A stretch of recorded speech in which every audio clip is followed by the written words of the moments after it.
Serpent super rare, épisode 3, les oubliés. La dernière fois, je vous avais parlé de serpents, alors certes rares, mais quand même relativement remarquables, car on parlait de grands pitons de plusieurs mètres avec de belles couleurs, irisées, etc., qui sont quand même connus au moins par les passionnés, quoi.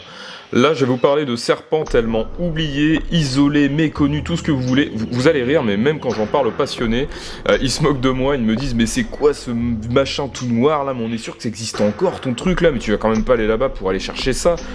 Pourquoi tu vas pas au Costa Rica photographier des vipères multicolores ?» Mais moi, comme je suis un fanatique obsessionnel des serpents, vous le savez bien, je les aime même quand ils sont moches et surtout lorsqu'ils sont énigmatiques. C'est parti.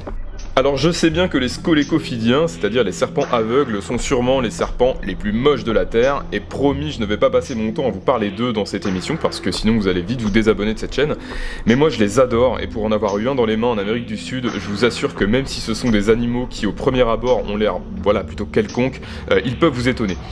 Pour ceux qui ont vu ma vidéo sur le pygmée de la Barbade, où je suis parti à la recherche d'un de ces serpents, vous savez déjà qu'ils sont capables de sécréter une substance odorante afin de se camoufler et d'imiter l'odeur de leur proie, les fourmis. Et le premier serpent de cette vidéo a bien choisi son lieu de vie puisque Ramphotyphlops adocetus est endémique non pas d'une île, ce serait beaucoup trop banal dans cette émission, mais d'un minuscule îlot appelé Passa, lui-même dépendant d'un petit atoll appelé Ant Atoll, l'atoll de la fourmi donc, lui-même au large d'une île déjà pas grande, Pohnpei, dans une région du Pacifique appelée la Micronésie, ce qui signifie petites îles. Le petit bout de terre où il vit là fait 1 km de long, j'ai mesuré. Je trouve totalement dingue de voir qu'un serpent ait réussi à atteindre un endroit aussi isolé. Il n'existe que 2 photos en milieu naturel de l'espèce, et je trouve ça déjà pas mal pour un animal comme ça, et quelques photos de l'holotype, c'est-à-dire le spécimen qui a servi à décrire l'espèce, dans la publication scientifique originale de 2011, dont une photo de son hémipénis qui ressort. Voilà, si un jour on vous demande si vous avez déjà vu l'hémipénis d'un serpent aveugle, vous pourrez dire que oui grâce à moi. Son nom d'espèce, Adocetus, vient du grec adoketos qui veut dire inattendu ou surprenant. Un petit nom qui lui sied à merveille. Je vous jure qu'un jour j'irai le voir. Descendons un peu plus au sud maintenant pour atteindre un petit archipel mélanésien bien connu des fans de rugby, les Fidji. Sur ces îles vivent 3 espèces de serpents aveugles, dont un appelé Ramphotyphlops flaviventer. Bon non, ok, j'arrête sur les serpents aveugles, c'est une blague.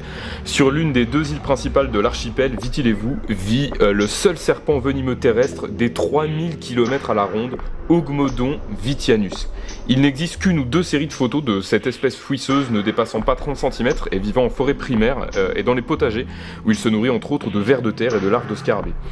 Il possède une tache blanche qui peut prendre différentes formes sur la tête mais qui disparaît à l'âge adulte. Inoffensif, les locaux le connaissent bien sous le nom de bolo ou parfois Gatini balabala, le serpent des vallons de montagne ça veut dire, et le voit souvent lorsqu'il plante des légumes. Alors ils lui font pas de mal mais l'évitent car ils le pensent annonciateur de mauvais présages. Découvert en 1864, nous savons qu'il est ovipare, il pond 2 ou 3 petits œufs par an, mais la question qui s'est longtemps posée est mais comment a-t-il pu atteindre un archipel aussi isolé ? Des études montrent que son ancêtre le plus proche est un Toxicocalamus, un genre d'élapidé endémique de Nouvelle-Guinée.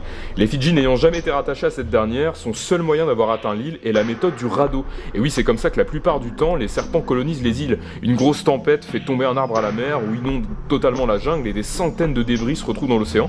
Et dans ces souches flottantes survivent parfois des serpents, et une seule femelle gestante ou gravide suffit à créer une nouvelle population. Retournons maintenant en Indonésie où se trouve le dernier serpent de cette vidéo, Hydrophis sibawensis, découvert en 1996 dans la rivière de Sibo Kessil, un tout petit affluent de moins de 20 mètres de large de la rivière Kapuas, elle la plus longue rivière d'Indonésie, à l'ouest du Kalimantan, un état indonésien sur l'île de Bornéo. Décrit 5 ans plus tard à partir des 3 spécimens collectés en 1996, voilà encore un exemple de serpent marin non marin. Et oui, les hydrophis sont les serpents marins les plus adaptés à la vie marine puisqu'ils sont vivipares, ils mettent bas de petits serpentaux déjà formés, ont le corps tout aplati pour nager le mieux possible et en plus ne peuvent même pas se déplacer sur la terre ferme. Mais notre Hydrophis sibawensis, lui, a été trouvé à plus de 1000 km des côtes. C'est donc un serpent marin d'eau douce, au passage probablement très très venimeux comme tous les hydrophis. Alors certaines espèces de serpents marins, comme ici Episurus eidoxii, se retrouvent parfois en eau saumâtre, voire même en eau douce, dans les zones d'estuaire à certains moments de l'année, mais ne sont pas des espèces d'eau douce à proprement parler. Pendant plus de 20 ans, la photo que vous voyez à l'écran a été l'unique photographie de l'espèce, mais pendant que je préparais cette vidéo, j'ai bondi de ma chaise en voyant que pas plus tard qu'au mois d'avril de cette année, une jeune herpétologue amateur du nom de Ricky Subargia Mtaka a enregistré une nouvelle observation de l'espèce sur iNaturalist. Le spécimen semble mort, mais je ne peux pas vraiment l'affirmer. Peut-être que des pêcheurs l'ont remonté de leur filet, c'est souvent comme ça. En tout cas, ça reste génial d'avoir des nouvelles de cette espèce si particulière. Il a également un cousin qu'on ne trouve que dans le lac d'un volcan aux Philippines, mais ce sera pour un prochain épisode. C'est déjà la fin de cette vidéo, j'espère avoir attisé votre curiosité une fois de plus avec mes serpents bizarroïdes. N'hésitez pas à la partager, à me mettre un avis en commentaire et à vous abonner si ça n'est pas déjà fait. Et bien sûr, merci de m'avoir écouté.